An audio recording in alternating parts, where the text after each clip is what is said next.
Hey, what's up? Good morning sa mga kayamwas natin dyan. So, ipapakita ko lang sa inyo, no? Yung ginawa ko kahapon na pisonit.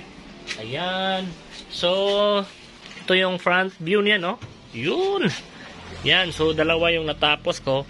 Yan at saka ito. Then, mga keyboard. Yun. Then, pakita ko, no? Sa likod.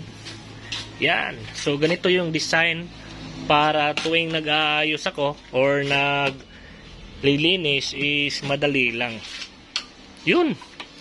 So, dito yung pin slot, no? Separate, oh. May division. Kasi para yung hangin, yan, itong mga fan niya, yung mga alikabok is hindi pumasok sa ating pin slot, no? So, yan yung nagiging dahilan kung bakit nasisira agad yung mga pin slot. Then, nandito yung power supply. Yun. Then, yung board. Tingnan niyo naman, no? Andito yung Allen timer. Yung circuit board. Yan. Then, yung hard disk. Speaker. So, speaker yung gamit ko, no? Mas maganda yan kaysa headset.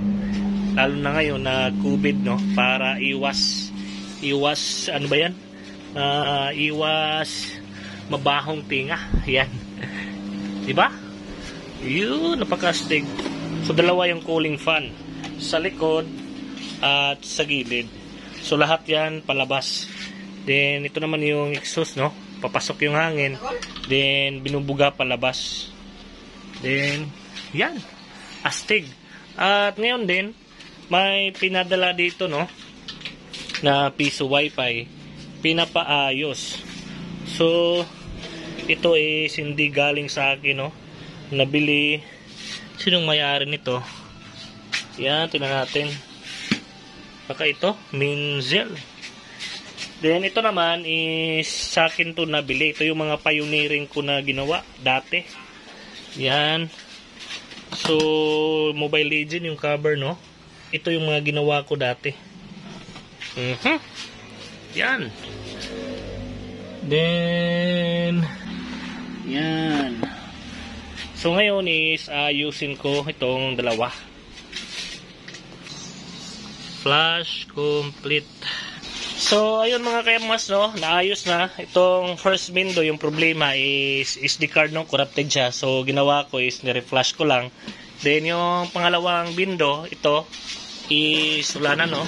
Patay na yung kanyang board, yung orange Pi 1. So, kung makikita nyo, wala nang ilaw at naka-steady na dito, no? Yan. So, ito yung saksaka ng ISP, no? So, gagawin lang dito is bibili ng bagong orange Pi 1. Yan. So, naka-order na si Busing, no?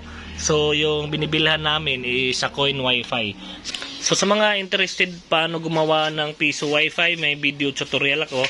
Basic diagram. So, yan yung video.